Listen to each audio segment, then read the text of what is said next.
You're listening to the Ecosystem Support 360, a joint podcast to feature individuals, startup teams, governments, and ecosystems around the globe who are supporting innovation. I'm Andy from Seeking Leverage, tuning in from New York. And I'm Kevin from Shibula Ventures, tuning in from New York. Please like and subscribe and get up to date with global innovation. We are excited to have a new guest to the show, Stephen Lupien. Stephen is the director of the University of Wyoming Center for Blockchain and Digital Innovation, or CBDI for short. Prior to joining the university, Stephen spent decades in the private sector as an executive and held multiple senior leadership roles. We are excited to have him on the show to talk about what he's doing with the CBDI in Wyoming. Welcome, Stephen. Thank you. Thank you very much. Good to chat with you guys. Looking forward to chatting with you and your listeners. Absolutely. And we are too. And I'm sure the audience is too. And to kick things off, maybe you could tell us a little bit more about you and your career. Yeah, happy to. I been in the blockchain space, longer than most. I got involved around the 2013, 2014 time period. But I got in a very atypical way. I became aware of Bitcoin in particular through some of the deep state project stuff that was happening in the Northeast back, in the 20s and 30s, and back when like New Hampshire was doing the Free State Project, and in any event, at that time I was an executive with a construction chemical company in the greater New York area, and I had an interesting problem that I had to solve. We were a company that supplied construction chemical products, particularly into the nuclear space. And there's very strict records maintenance requirements when you sell products. And I started thinking about, how do we maintain records for an extended period of time that are publicly accessible, or at least publicly as in regulator accessible, and those records needed to exist even if our company didn't. And because again, nuclear power plants have licensing cycles of 40 plus years, and so we had to come up with a records retention system that satisfied. I believe that's the NRC's 10 CR, I can't remember it anymore. It's been 10 years. 10 CR 50 Appendix B, I think it was. But in any event, so I was hearing about all this, this Bitcoin stuff, and I started to think, well, were there other things that we could use that network for? And so doing a little bit of investigation, we could hash these quality records to the Bitcoin network, and they it would satisfy all of the requirements. And we proposed to that, and that program was actually accepted. So I think I'm, the first person to ever propose a blockchain solution to a government entity and get some acceptance. And then interestingly, a few years later, I co-founded a company called Beef Chain with a number of ranchers here in Wyoming. And we wanted to hash USDA PVP, process verified program data, into onto a blockchain. And again, this is 2013, 2014. Ethereum is still in the paper stages. And so we started hashing those records to the Bitcoin blockchain. And so I think I'm the first and second person to get a government entity to recognize a blockchain solution. But so I kind of started going down the rabbit hole around that time period, and then absolutely fell in love with the beauty of how the Bitcoin system works. I happen to be an Austrian economist, and so in our space, as you guys know, you can't throw a dead Satoshi without hitting an Austrian. So it just fit the just kind of fit the way I was kind of thinking about economics anyway. So it just kind of all came together. The interesting story is really about Wyoming and how I ended up, here in Wyoming, and it's actually kind of an interesting story. I had met a woman. I was single at time 10 years ago. Had met a woman online, and on our very first date, she said, "Well, I'm in this obscure business called blockchain." And I'm like, "Well, I just deployed one." and so on our very first date, we kind of bonded around blockchain, and I'm still with her today.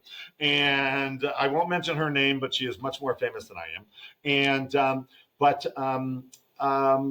in 2017, she decided that she wanted to donate appreciated Bitcoin to her alma mater, which was the University of Wyoming.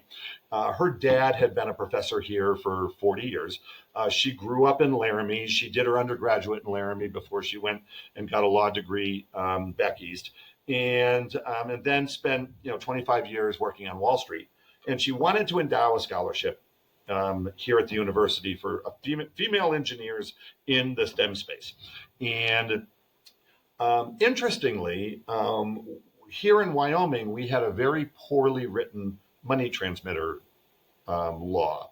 Now, money transmitter laws on a state basis deal more with consumers. Money transmitter licenses and laws federally are more KYC, AML. They're totally different things. But the one in Wyoming was designed to protect consumers who were using like the Western Union types of organizations. And but just the way it was written, it made it really cost prohibitive for exchanges, digital asset exchanges, from operating in the state of Wyoming. In fact, even Coinbase pulled out of Wyoming in the 2013, 2014 timeframe because of this law. And it actually trapped a lot of Wyomingites who had digital assets that now couldn't really do anything with them because of this law. So when she tried to donate appreciated Bitcoin to the University of Wyoming Foundation, they kind of came back and said, we can't. Thank you, but we really can't, accept gifts in digital asset forms. Now, remember, this is Wyoming. We are a freedom-loving state, if there ever was one. So, this is just wrong, and it wasn't intended to capture the exchanges the way it was. And my partner at the time is not one of these people to go, "Oh, okay, no problem."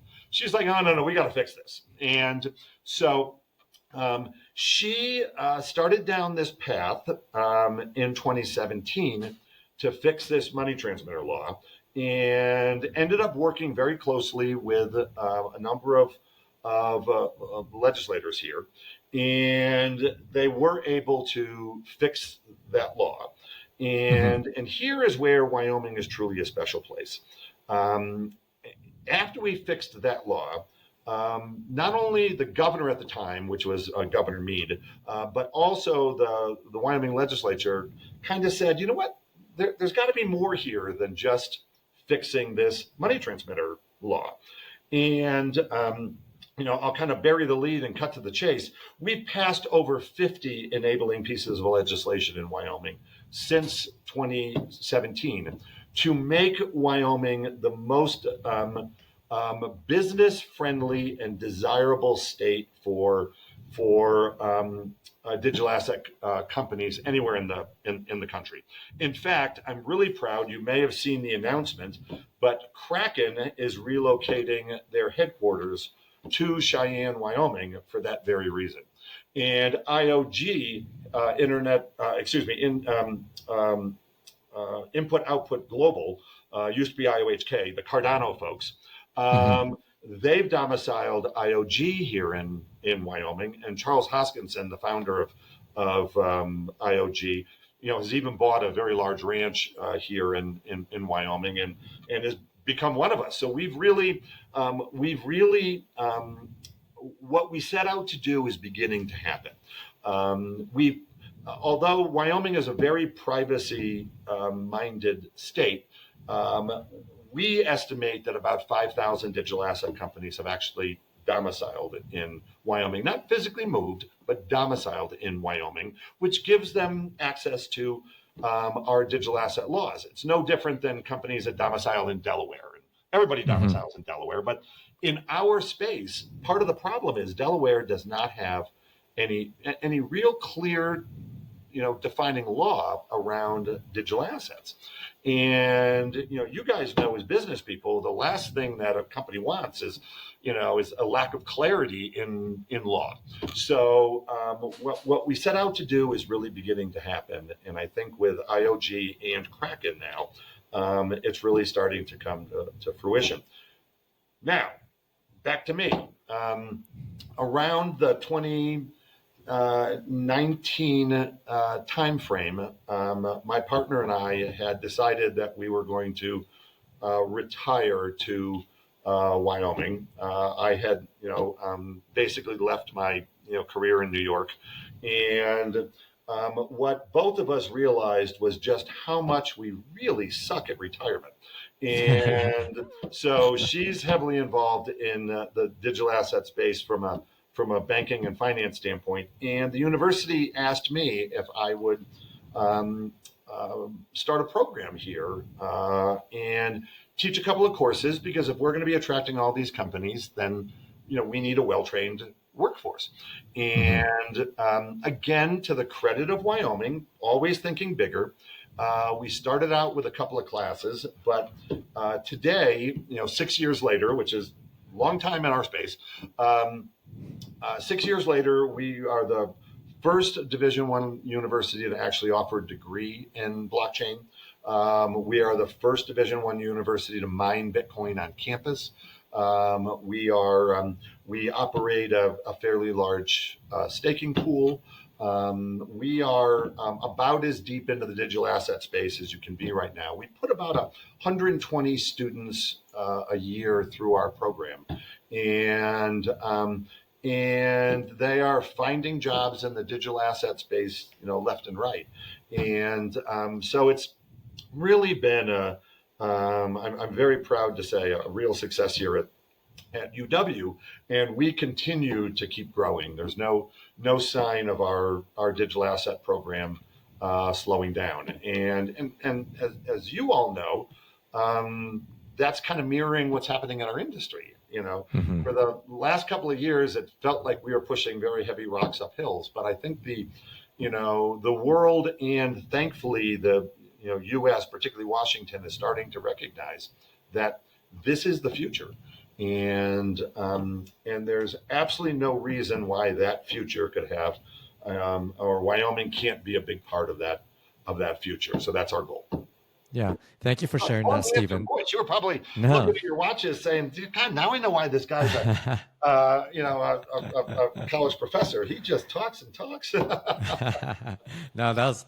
I mean, you have a long career, so it's hard to condense that into a couple minutes, But let's talk about the center. So, sure. University of Wyoming Center for Blockchain Digital Innovation. What is its core mission? Is it to? Well, being that we are a university, clearly the cornerstone of our mission is education, and so the University of Wyoming also has a pretty unique relationship with the state of Wyoming. We are the only four-year university in the entire state of Wyoming. So how we operate, as a land grant university and coordinate with our state is a little bit different than most other states that have multiple universities that are kind of sharing that load. So my education mission is not just the college students here at the University of Wyoming. We work very closely with the Wyoming Department of Education on developing education programs for high school. Wyoming has an unbelievably strong community college structure here, and so we work closely with our community colleges, but we also have an adult education mandate as well too, and kind of re-educating those folks that are being displaced by things like the coal industry, diminishing. So education is clearly the cornerstone of what we do. But beyond that, I'm a firm believer, because I come from industry, that experiential learning is really the way that you really get these concepts. I say it to all of my classes, how do you learn how to start a company? You start a company. It's quick. It's amazing how quickly you learn when you are, immersed in doing something like starting a company. So our program here is very experiential in that we work with other companies to develop and research blockchain opportunities, and use our students and faculty to kind of work these projects. A couple of them that we've press released is things like we're working with a company called Balcony to develop a blockchain-based system for recording foreign purchases of land near military bases or critical farmland, things like that. But here's the interesting part about that. Wyoming is also a very privacy-driven state. So how do you do that without sacrificing privacy? Well, beautiful thing is zero knowledge proof is perfect for that. So we are, our students are working on how do you develop, zero knowledge proof concepts that work on blockchains. So that's one of the projects we're working on. We work quite a bit on developing, because we are an energy state, first and foremost, and we have an incredibly robust school of energy run by an amazing woman named Holly Krutka. We do a lot in energy. So we're doing, carbon credits, carbon sequestration, all of a lot in that space. And again, digital assets are perfect for being able to identify, track, and then monetize these carbon credits. We were just written into the OBBBA, the big beautiful bill, as the arbiter. If there is a dispute among U.S. and a trading partner over whether a carbon credit or a carbon program that is often mandated as part of trade, if there's a dispute, the University of Wyoming is the arbiter of that. So we really see that space and how that space is perfect for NFTs and tokenization as really the future of that industry. So the CBDI is a very active, in addition to our educational programs, we have these real world use cases we're working on, but we're also big into research. We have a research arm and faculty just writing technical papers around Bitcoin. We have a fascinating professor here at the University of Wyoming named Bradley Rettler, who recently wrote a book about the philosophy of Bitcoin. He's a philosophy and religion major, and I often used to joke about, what makes the CBDI unique, even among other universities, is most other universities put their blockchain unit into either information systems or computer systems, or they very much silo them into one academic unit, and it's often very technical. We didn't do that here. We made the CBDI interdisciplinary. So the CBDI is owned, air quotes, by our College of Business, our School of Energy, our College of Engineering and Natural Resources, our School of Agriculture, and our law school. So because as we all know, blockchain touches everything. I mean, there's really not. And I used to always joke that it touches everything when it touches philosophy and religion. And guess what? Dr. Rettler, philosophy and religion professor, is deep into Bitcoin.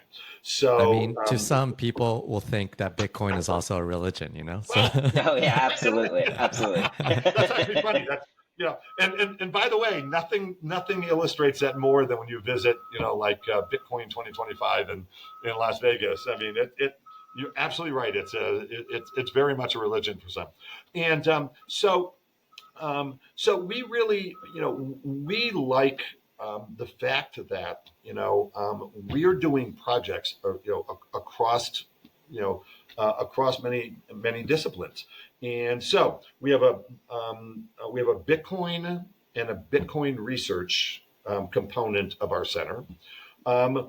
We also have a business systems research, which is mostly proof of stake stuff. How is blockchain disrupting how businesses operate? And so we're doing a lot of research there.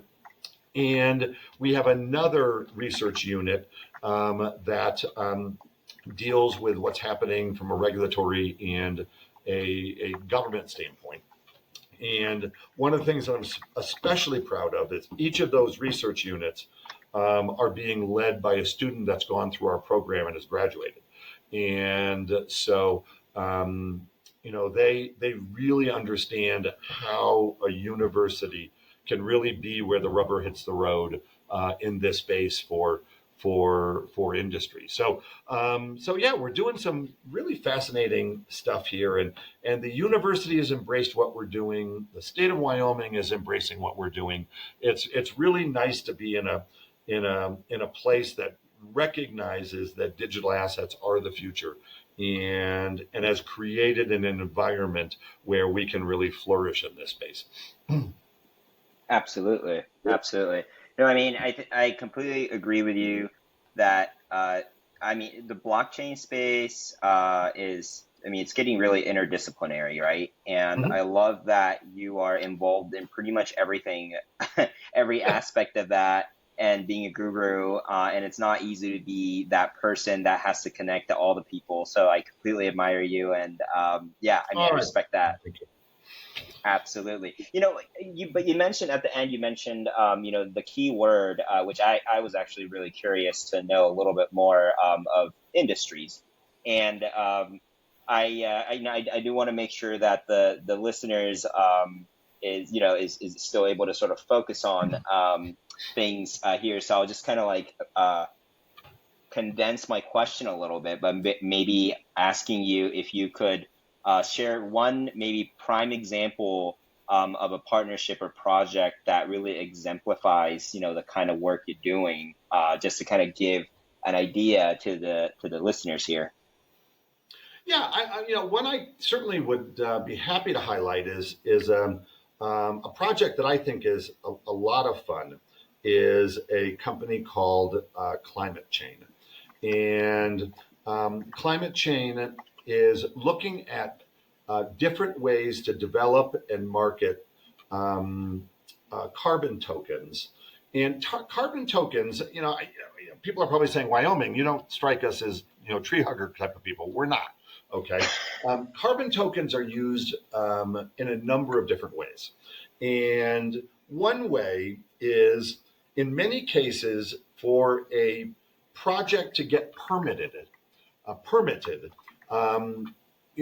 the company has to prove to the permitting authority that they are offsetting the carbon footprint that they're creating. So if you're going to begin a mining operation in Wyoming, as part of that permitting, you need to prove that you are doing public good greater than the damage you're doing to the land.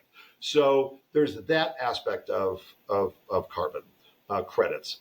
Another area of carbon credits are, we've all heard companies, and I think this is a responsible thing to do, saying we are going to be carbon neutral by 2030 or 2035 or whatever date that they choose. I come from industry, and there's a lot you can do to clean up your operations, and every American company should do that. It's a responsible thing to do, but if you're manufacturing something, you're never going to have a carbon footprint of zero. I mean, your employees drive to work, you turn on lights, you've got machinery, your copiers are humming, I mean, you're always going to have a carbon footprint. So when these companies make that claim, well, we're going to be carbon neutral by 2030, they can do it one of two ways. They can buy a forest and set it aside so that it never gets touched. Well, that's kind of, difficult for many companies to do. Or you can buy carbon offsets. And these carbon offsets, represent, carbon that is actually either being removed or being sequestered. And there's any number of different technologies that allow that, from biochar to, carbon sequestration and pumping it into old, oil wells, or any number of different ways you can do it. But those offsets are the way that you're going to get to your carbon neutrality goal. And it's a great way of doing it. More recently, countries have been using carbon and carbon plans as a non-trade barrier. In particular, the EU has been using this tactic quite a bit. They'll say to American companies, well, you'll only be allowed to sell your products into the EU if you meet these certain environmental or carbon sequestration or carbon capture type of requirements. And then what they do is when the company presents their plan, the EU goes, we don't believe your math, or we don't think this is happening. And this is what was just written into the OBBBA is, the University of Wyoming is going to be the arbiter that says and looks at the math and looks at the methodology that the American companies are using. And we're going to basically say, yeah, what they're doing, is accomplishing the goal that is needed in order to comply with your requirements. So, carbon tokens are becoming much more sophisticated today, and a much more important part of I think sophisticated business, particularly trade. And so we're we're at kind of the forefront of that, and I just find this so fascinating because it's new. It's we're creating the standards. We're creating the math. It's just so much fun to be in the very beginning stages of this new industry. So things like that I just love. And you can create credits. There's 11 Western states actually have created a program where you can set aside ranch land, for example, for things like sage grouse. The sage grouse is probably the world's dumbest bird. And, if you drive a pickup truck through a field, they'll actually fly into the pickup truck to try to, protect their turf. And they just haven't figured out that against a pickup truck, they're not going to win. So I think it's important to set aside, land, because left to their own devices, they're probably not going to make it. And, but creating I'm being facetious, everybody out there. But creating programs around that is important for two ways. Again, for the reasons we talked about, where these offsets are important, but also when you set aside the certain parts of your ranch land, for example, okay. By selling these credits, we can monetize that for the rancher and create a alternative source of revenue for a rancher for land that would normally just be sitting there doing absolutely nothing.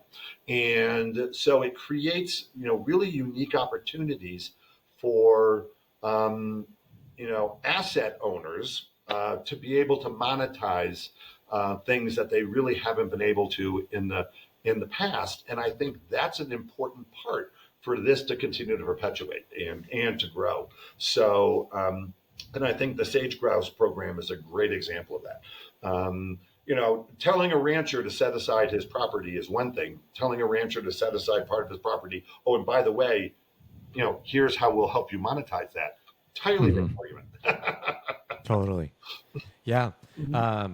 That's thank you for sharing that those examples too. That's really a testament to CBDI Wyoming. It's almost think Wyoming is almost it's equivalent to an innovative company where you find an opportunity, you build programs around it, and then you start to execute. And that's what you've done for the last 6 years.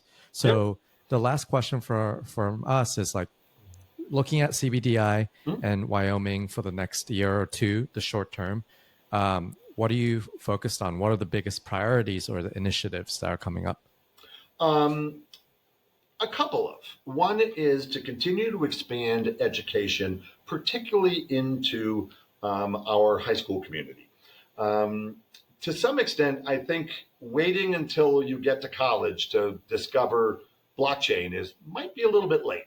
And so, teaching, high schoolers this new digital economy, I think is pretty important. And that's going to be a big push of ours. Interestingly, this is going to sound like a non sequitur, but it's really not. The CBDI has recently taken on responsibility on campus for eSports. And it's interesting because when I got involved in this space, I met a lot of the OGs, the people who bought Bitcoin for a quarter. Those folks often got involved in digital assets because they were gamers. And it is, to me, the nexus between gaming and digital assets is direct, because those that engage in esports or gaming inherently understand that things can be digital and at the same time have value. That's the biggest problem I have when I'm doing adult education, is trying to get adults to understand, well, wait a minute, it doesn't exist tangibly, but it has value. Well, yeah, I mean, it has a lot of value. Gamers get that. That's what a loot box is. It's in skins, and they pay money for these these digital assets. And so the nexus between understanding that and gaming and what our world is becoming. When I teach digital assets as being a four-legged stool. And one stool is store of value. Well, we know what that is. That's Bitcoin and the other, proof of work type of protocols. I teach another leg of the stool is business systems. Okay, that's Cardano, that's Ethereum, that's proof of stake. All of those different protocols. The third leg of the stool, I carve out from business systems, and it's payment systems. Payment systems are going to change radically. In the next couple of weeks, the U.S. is probably going to adopt the law is going to pass around stablecoins. And we are going to see an unbelievable positive explosion of stablecoins here in the United States. And payment systems are, to me, so unique that they are a leg of the stool in and of themselves. And then the fourth leg of the stool is NFTs and tokenizing physical objects in order to monetize them, on a blockchain. And so that's very much how our program is designed here, is to teach, that blockchains solve problems. That is why they exist. Satoshi's white paper solved a problem. So even from the very beginning, you got to look at digital assets as problem solvers. So that's a reason why I think it's going to disrupt every business eventually everywhere, because everybody has a problem that can be solved in one way or another using blockchain, digital assets, or NFTs. And we also teach it here a little bit uniquely in that I'm a firm believer that not only the four legs of the stool solve different problems, but different chains, different layer ones, all have certain core competencies. And so we really teach digital assets here on campus as kind of being like a bag of golf clubs. You wouldn't be a really good golfer if the only only club in your bag was a putter, and different problems need different blockchain solutions. And so we look at blockchains, or we teach it here very holistically, that you need to understand the utility of each of the chains and match that utility to your problem. And that's been a real successful approach for us here.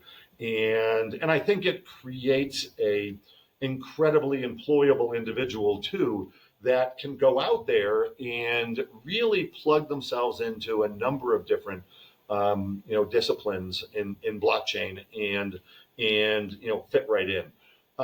We are very applied here. Okay, look, you can teach yourself to code in Python or Go or so on, and you can teach yourself really by watching YouTube videos today, and that's important. We do teach coding here, of course we do. Mm-hmm. Where the CBDI I think is really unique is we focus on the so what. Okay, what do you do with this? How do you make this solve the problem? Yes, the coding's important, but that's really kind of the easiest part of this. The hardest part is, what do you do with it? How do you incorporate this into your business? And I think that's the key to solving problems, is recognizing this is a problem that can be solved with blockchain. Not every problem can. Sometimes I astonish people and they'll call me up and say, I've got this great idea. And I'll say, well, why don't you just use a database for that? And they're like, really? I thought you'd say use blockchain. No, blockchains are often slower and add cost and add complexity. But the problems that are solved by blockchain can only be uniquely solved by blockchain.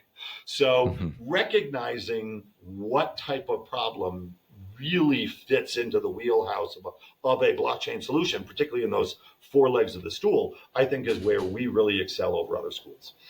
Yeah. With that said, a lot of great information, Stephen. Too much. Sorry about that. No, it was great. I think there are a couple things for the people who are listening in. We're going to flash some contact information. Sure. For those to get more info, more questions, and contact us if they need. But last but not least, I think there's going to be a QR code on the screen. So we would really appreciate it if people can do a quick survey. If you want to learn about specific topics, maybe next time we'll dive deeper into the four legs of the stool. Sure. If you want to learn about CBDI, please, for everyone. And from both Kevin and I, Stephen, thank you so much for being on the podcast. My pleasure. Thank you. Bye-bye now.